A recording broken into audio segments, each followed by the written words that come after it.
Quisiera hablar del tercer principio bautista, que es la membresía regenerada, ¿sí? El año pasado estudiamos los siete principios bautistas, ¿sí? Fue un estudio por mes. Y usted no se preocupen que este año no vamos a estudiar, el año que viene sí. ¿Sí? Ya le aviso que el año que viene estudiaremos nuevamente esos 7 principios y voy a repasar uno de ellos, que es la membresía regenerada, ¿sí? Entendemos que cada persona que es parte de nuestra iglesia, que es bautizada por las aguas, es una persona que fue regenerada por Dios. Dice Tito, capítulo 3, versículos 3 a 5, lo siguiente: porque nosotros también éramos en otro tiempo insensatos, rebeldes, extraviados, esclavos de concupiscencias y deleites diversos, viviendo en malicia y envidia, aborrecibles, aborreciéndonos unos a otros. Pero cuando se manifestó la bondad de Dios, nuestro Salvador, y su amor para con los hombres, nos salvó no por obra de justicia que nosotros hubiéramos hecho, sino por su misericordia, por el lavamiento de la regeneración y por la renovación en el Espíritu Santo, el cual derramó en nosotros abundantemente por Jesucristo nuestro Salvador, para que justificados por su gracia viniésemos a ser herederos conforme a la esperanza de la vida eterna. Vamos a orar una vez más. Señor Padre, te agradecemos por esa regeneración, oh Dios, que nos transformó. Pero que no solo nos transformó, que nos transforma cada día según tu imagen, según la imagen de tu Hijo. Ayúdanos, Dios, a corresponder a tus expectativas y que tu Espíritu Santo, Dios, cada día nos ayude a hacernos más parecidos a tu Hijo, a Jesucristo. Muchas gracias, Dios, por esa oportunidad de predicar tu palabra en esta mañana. En el nombre de Jesús. Amén. Hermanos, ese texto habla de la regeneración, habla de la transformación que vivimos en Cristo. Es un milagro, porque realmente cuando uno se acerca a Cristo, uno no entiende muy bien lo que pasa, pero algo pasó. Yo me acuerdo que cuando me entregué a Cristo de corazón, ¿no? Sentía que algo había cambiado. Yo era la misma persona, me miraba al espejo, era el mismo, el documento era el mismo, todo era lo mismo, la misma casa, la misma cama, la misma escuela. Yo me bauticé en la adolescencia. Entonces tengo la foto acá, conmigo acá, a ver si tengo la foto, no se va a ver ahí. Hace mucho tiempo yo tenía pelo, ¿sí? Así que después los que quieran ver de cerca pueden ver también. Yo siempre guardo esa foto porque cada vez que la veo recuerdo mis sentimientos en ese momento. Y para todos los que nos fuimos bautizados por las aguas sabemos cuán importante es, aunque es un ratito, ¿vieron que es un ratito? Son segundos, pero son segundos inolvidables. Y la conversión, hermano, no es un fenómeno parejo a todos, es distinto. Para que ustedes vean, vayamos a Hechos capítulo 8 y capítulo 9. Vamos a ver 2 conversiones a Cristo distintas. La primera de ellas está en el capítulo 8 de Hechos. Hechos 8. ¿Sí? Vamos allá. Hechos capítulo 8.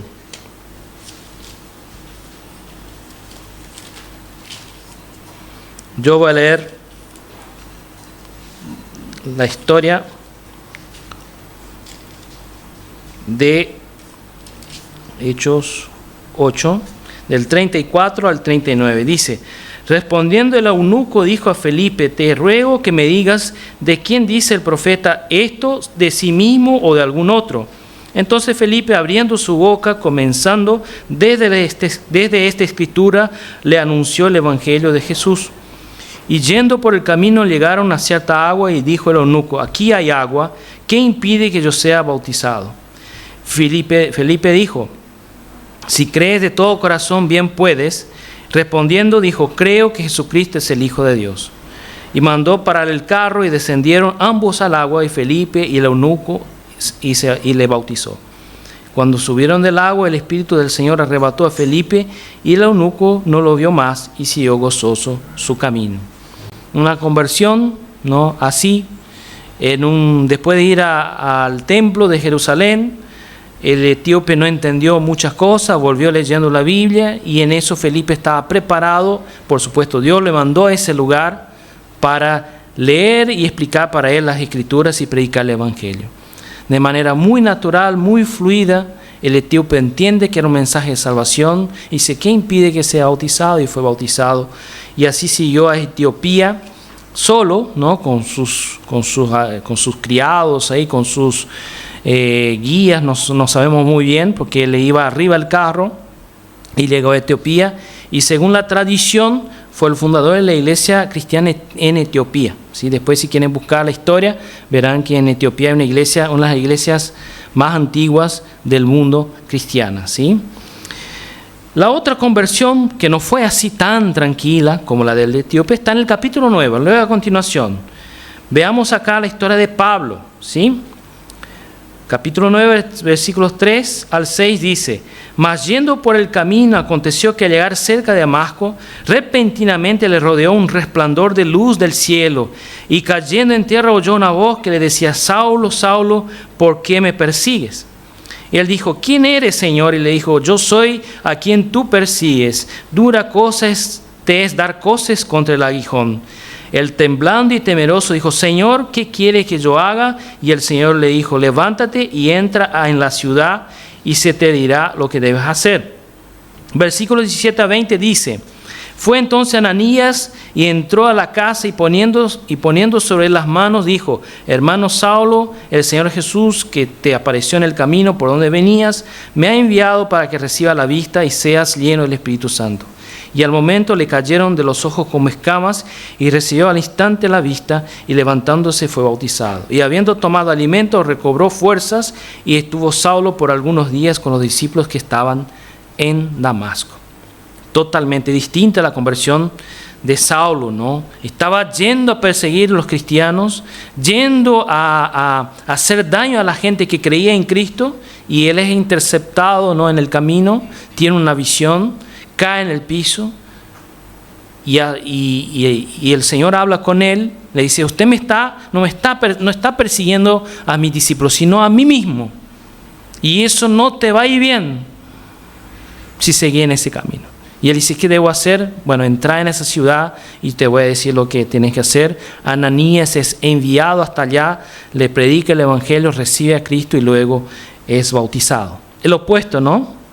Alguien que se oponía al evangelio de manera violenta, de manera declarada, recibe después el evangelio y se transforma en uno de los principales predicadores de la historia. El autor de mitad del Nuevo Testamento, todo lo que viene casi después del libro de Hechos, fue escrito por Pablo, salvo las epístolas pastorales y Apocalipsis, ¿no? Las epístolas generales. Y, hermanos, la conversión no hay una regla, ¿no? Yo tuve una experiencia, ustedes tuvieron otras, y cada uno va a tener una experiencia distinta. Puede ser algo progresivo, natural, como el etíope, o puede ser algo que sea después de un proceso muy doloroso, muy difícil, incluso de oposición al evangelio. Yo me acuerdo que antes de bautizarme en la secundaria, ¿no? Cuando no tenía a Cristo, yo hacía burla de los cristianos. Yo me bauticé al final de la secundaria. Pero los primeros 4 años ya era solo burla, chiste. Era así mi vida de adolescente, ¿no? Eran pocos, pero de los pocos no perdonaba de hacer un chiste o burlarse, incluso en la escuela, en el colegio. Y al final yo me entregué a Cristo, ¿no? Es así. ¿Cuántos de ustedes nos vieron historias similares de ser opositores al evangelio? O como el etíope, algo que se fue dando progresivamente hasta que llegó el momento y te bautizaste. Pero en todas las circunstancias, sea una u otra, una clave fundamental es el arrepentimiento. El arrepentimiento es la primera obra que Dios hace en nosotros. La capacidad de arrepentirse, por así decir, es un milagro, ¿no? Según la Biblia, el arrepentimiento es algo que Dios obra en el corazón para salvación. Leo una definición de un libro de teología que tengo en casa, que dice que el arrepentimiento es el primer aspecto de la experiencia inicial de la salvación experimentada por el creyente, la conversión. La conversión auténtica es una parte esencial y la prueba de la regeneración. La regeneración es obra de Dios en el íntimo y la conversión es la exteriorización de la salvación por parte del hombre a través del arrepentimiento y la fe. Por eso que la palabra también dice, sin arrepentimiento nadie verá al Señor. Pero algunos de nosotros nos equivocamos a pensar que es un arrepentimiento solo una vez. Al contrario, es una capacidad que Dios te da para toda la vida. De arrepentirse cada día cuando uno lee la palabra, cuando uno ora, cuando uno viene a la iglesia, cuando uno escucha el mensaje o mismo el consejo de un hermano que viene y te dice, mira, creo que no es bien por ahí, porque la Biblia dice, y uno es cierto, porque la Biblia también dice que el Espíritu Santo está en la vida de uno y habla todas las cosas que Cristo mismo habló. El Espíritu Santo es el consolador, aquel que viene a continuar la obra de Cristo. La próxima diapositiva, por favor, no sé si se ve bien, tal vez si se apaga acá se ve un poquito mejor. Veamos, hermanos, que la salvación es algo que se da, en el momento de la salvación se dan muchas cosas a la vez. No es que una cosa, otra cosa, sí. Ahí puse una recta, ¿no? Arrepentimiento, purificación y sello del Espíritu Santo, que es la marca de Dios en tu vida. Pero en verdad todo eso sucede junto, ¿sí? En Juan capítulo 3 habla del nuevo nacimiento, ¿no? El que es nacido de Dios es como el viento, ¿no? El viento uno no ve, pero uno siente. Siente si viene de allá, si viene de acá. Si no hay viento, uno siente. Juan capítulo 3 habla de eso. La conversión es algo que uno siente, que algo cambió. Uno no entiende en su momento, pero uno siente que algo cambió, ¿no? Es algo que es como el viento. No se ve bien, pero se siente. Juan capítulo 3. En Hechos 2, 37 a 42, voy a pedir que alguien me ayude a la lectura. Hechos 2. Vamos a leer lo que dice Pedro a la multitud sobre qué debería ser, ¿sí? Hechos 2, 37 a 42. No sé si hay algún micrófono. Estamos grabando, ¿sí? Estamos grabando. Así que si hay algún micrófono disponible o alguien que lea con voz muy fuerte, les voy a agradecer. Hechos 2, 37 a 42. Al oír esto se compungieron de corazón y dijeron a Pedro y a los otros apóstoles: varones hermanos, ¿qué haremos? Pedro les dijo: arrepentíos y bautícese cada uno de vosotros en el nombre de Jesucristo para perdón de pecados y recibiréis el don del Espíritu Santo, porque para vosotros es la promesa y para vuestros hijos y para todos los que están lejos, para cuantos el Señor nuestro Dios llamare. Y con otras muchas palabras testificaba y les exhortaba diciendo: sed salvos de esta perversa generación. Así que los que recibieron su palabra fueron bautizados y se añadieron aquel día como 3,000 personas. Y perseveraban en la doctrina de los apóstoles, de la comunión unos con otros, en el partimiento del pan y en las oraciones. Muy bien. Pedro, hablando a la multitud, preguntaron: ¿qué debemos hacer? Primer punto, arrepentimiento. Arrepentirse, hermano, es clave, porque el arrepentirse es entender que uno va por un mal camino, uno va hacia el infierno, uno va a la perdición, y Cristo viene, extiende tu mano y dice: yo te puedo salvar, te puedo sacar de esa equivocación, de ese camino equivocado, de esa condenación eterna. Agarre mi mano y vamos en sentido contrario. Eso es el arrepentimiento, es un cambio de dirección. No sé si ya les pasó alguna vez de tomar un camino equivocado. Yo muchas veces, ¿no? Uno va a la ruta, a veces no está bien identificado, uno se mete por un camino y después se da que no creo que es por acá. Y uno tiene que buscar una rotonda, una salida y volver a hacer varios kilómetros. Eso es la vida cristiana, un camino de arrepentimiento. Para empezar, necesitamos arrepentirnos. Necesitamos reconocer que somos pecadores, que si seguimos así vamos derecho al infierno.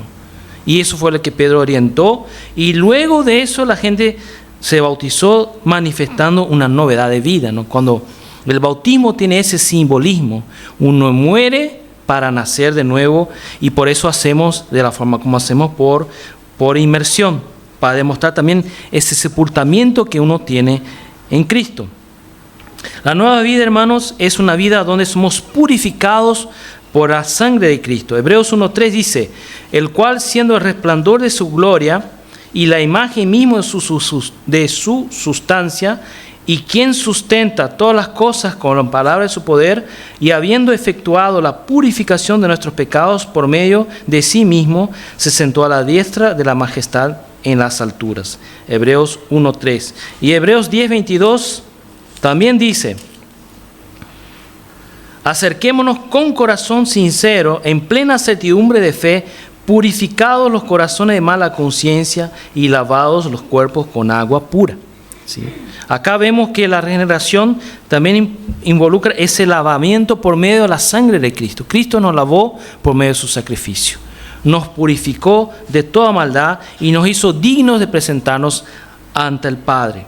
Y Efesios capítulo 1, como fue mencionado ya, versículo 13, si alguien tiene ahí abierto y quiere leer, me puede ayudar. Efesios 1:13. Efesios 1:13, si no leo yo. En él también vosotros, habiendo oído la palabra de verdad, el evangelio de vuestra salvación, y habiendo creído en él, fuisteis sellados con el Espíritu Santo de la promesa. Muy bien. Fuimos sellados, fuimos marcados por medio del Espíritu Santo de la promesa. ¿Sí? Efesios 4:30 dice, y no contristéis al Espíritu Santo de Dios, con el cual fuisteis sellados para el día de la redención. Es como una marca en nosotros. ¿Sí? No sé si ya vieron que a veces para hacer un trámite, uno tiene que poner sellos para que ese trámite tenga validez en su proceso. Así el Espíritu Santo de la vida de uno. Es una marca. Es algo que está en tu vida.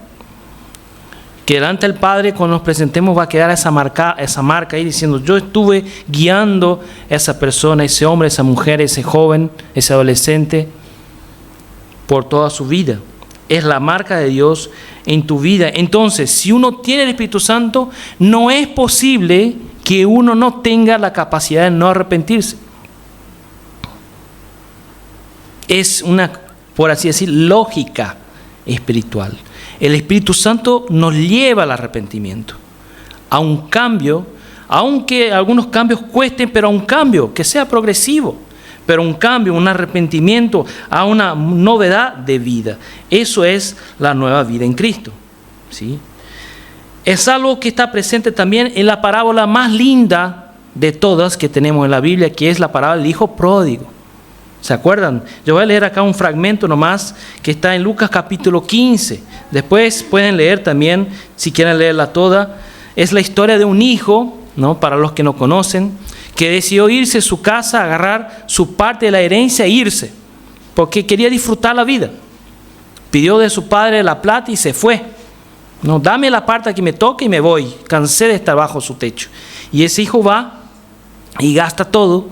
Cuando le queda una moneda, un centavo, dice así, y volviendo en sí dijo, ¿cuántos jornaleros en casa de mi padre tienen abundancia de pan? Y yo aquí perezco de hambre. Me levantaré e iré a mi padre y le diré, Padre, he pecado contra el cielo y contra ti. Ya no soy digno de ser llamado tu hijo. Hazme como uno de tus jornaleros. Y levantándose vino a su padre, y cuando aún estaba lejos lo vio su padre, y fue movido por misericordia, y corrió, y se echó sobre su cuello, y lo besó. Y el hijo le dijo, Padre, he pecado contra el cielo y contra ti, y ya no soy digno de ser llamado tu hijo. Pero el padre dijo a sus siervos, sacad el mejor vestido y vestidle, poned un anillo en su mano y calzado en sus pies, y traed el becerro gordo y matadlo, y comamos y hagamos fiesta, porque mi hijo muerto era y ha revivido, y se había perdido y es hallado. Y comenzaron a regocijarse. Vean que cuando ese hijo vuelve, ese hijo volvía con ropa rota, volvía descalzo, volvía sucio, volvía seguramente, ¿no? Como un mendigo volvió. Irreconocible. Y ese padre de lejos lo vio Y quizás lo único que se reconocía era el caminar, ¿no? No sé, nosotros que somos padres, de lejos a veces tenemos dudas si es nuestro hijo, pero por el caminar, ese camina como mi hijo, ¿no? A ustedes que son hijos no saben eso, pero los padres hasta por el caminar conocen a los hijos, ¿no? La forma, caminan distinto, cada hijo camina de una forma. Mis hijos estudian cerca de mi casa, ¿no? Nuestra casa, y ellos van caminando, ¿no? Entonces yo todas las mañanas cuando se van, yo les veo yendo caminito hasta la escuela, ¿no? Y caminan distinto, ¿no? Ese padre seguramente vio a ese hijo volviendo y seguramente lo esperaba cada mañana. Y al ver a ese hijo caminando, dice, no, ¿será que es mi hijo? Sí, es mi hijo. Y corre y lo abraza y en el momento todo eso sucede. Anillo en el dedo, que era el anillo de la familia. Ropa de fiesta porque no tenía ropa. Zapatos porque había perdido, quizás hasta vendido sus zapatos para poder comer. E hicieron una fiesta porque, como dice acá, ese hijo estaba muerto, pero ahora había revivido. Se había perdido, pero fue hallado. Hermanos, eso es la obra de Dios en la vida de uno. Es algo que sucede todo al mismo tiempo. Es un cambio total y progresivo y continuo que empieza y seguirá. La etapa más dura es esta, la terrenal. ¿Por qué? Están las pruebas, las tentaciones, el carácter. Pastor, yo tengo un carácter difícil. Bueno, para eso está la cruz. Poné tu carácter ahí y que el carácter de Cristo domine en tu vida. Pero pastor, mi mamá, mi papá, mi señora, mi suegra, esa es mi cruz. No, la cruz es para que usted muera, no que ellos mueran en la cruz. A la gente a veces uno escucha, no, mi suegra, pastor, usted no sabe. Mi señora, mi hijo, mi vecino, mi patrón. No, ellos no son tu cruz. La cruz es para vos. ¿Qué dijo Jesús? El que quiera seguir a mí, tome su cruz y sígame. La cruz es para vos. Es para usted. Para que usted muera y Cristo sea glorificado. Concluyendo, para los que se bautizan hoy, que se bautizaron hoy, los que son recibidos, para nosotros que estamos ya en Cristo hace mucho tiempo y para aquellos que quieren recibir a Cristo, y quiero decir algo que es una promesa de Dios que está en 2 Corintios 5:17. De modo que si alguno está en Cristo, nueva criatura es, las cosas viejas pasaron y aquí todas son hechas nuevas. Todas son hechas nuevas. El pasado queda. El pasado tal vez quedará en la memoria de mucha gente y quizás en tu memoria, pero eso no es algo que debe dominar tu vida. La vida en nuevo Cristo debe ser algo que debe ser tu prioridad y construirla cada día en tu corazón, en tu mente, en tu alma. Esa es la promesa de Dios para con nosotros. Siempre menciono esa historia porque fue una de las más lindas que viví como pastor. Yo un tiempo iba a las cárceles a predicar el Evangelio. Y hablando después de un cierto tiempo con los convictos, uno va conociendo y uno va ganando más intimidad, por así decir, para preguntarles cosas, ¿no? Son gente, por algo están ahí adentro, ¿no? Y una vez pregunté a uno, hermano, ¿por qué estás acá? Y ese hermano decía, pastor, yo estoy acá porque yo era secuestrador y ladrón de banco. Era mi especialidad. La gente para robar un banco, no, la gente hace equipos, ¿no? Y era esa.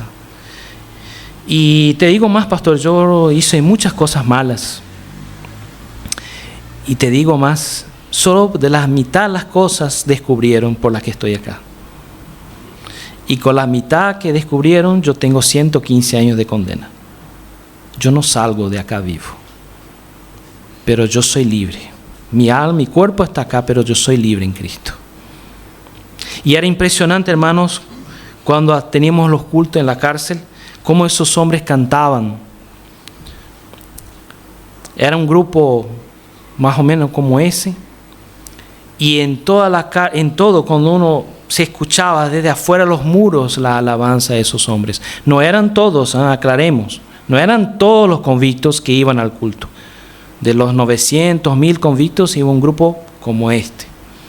Y la alabanza de ellos se escuchaba. Y realmente uno veía que la libertad en Cristo estaba presente ahí. Las consecuencias estaban. Algunos no salieron de ahí, como ese mismo hermano. Yo después de algunos años me enteré que murió en la cárcel. Pero la libertad que él tenía en Cristo era mayor. Y la capacidad de arrepentirse también. La capacidad de arrepentirse también. Hermanos, dejo a todos los presentes esa posibilidad de vivir una nueva vida en Cristo.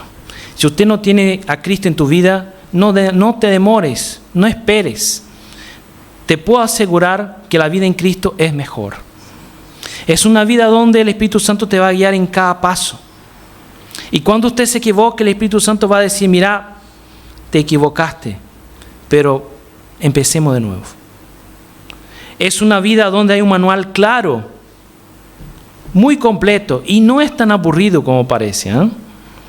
¿Viste los manuales? Dice, prenda el botón, ¿no? Levante tal cosa, baje tal cosa. No, ese manual no es así, aunque usted piense que es así. En vez de decirte algo así directo, te cuenta una historia. Como a los niños, ¿no? Cuando uno quiere que un niño aprenda algo, que le dice, no haga eso. También. Pero cuenta una historia. Y la historia el niño aprende mejor. La Biblia está llena de historias de hombres y mujeres que se equivocaron y que acertaron. La vida con Dios, hermanos, es una vida en comunidad, a donde todos estamos aprendiendo. Hay pastores también que ayudan, pero también necesita aprender muchas cosas. Vamos todos juntos caminando. ¿Vieron cuando sale un jardín a pasear por la ciudad, no? Se agarran las manitos y va la maestra adelante. Es más o menos eso la iglesia. Y a veces uno se suelta, uno se distrae, uno queda en el camino, va el maestro, agarra de vuelta, pone con la manito dada con los otros. Eso es la iglesia. Es una comunidad de fe para crecer juntos, caminando hacia la eternidad. Es simple así. Es para que crezcamos juntos. Finalizo con uno de los textos más hermosos también de la Biblia, Efesios 4, 17 a 32. Efesios 4, 17 a 32.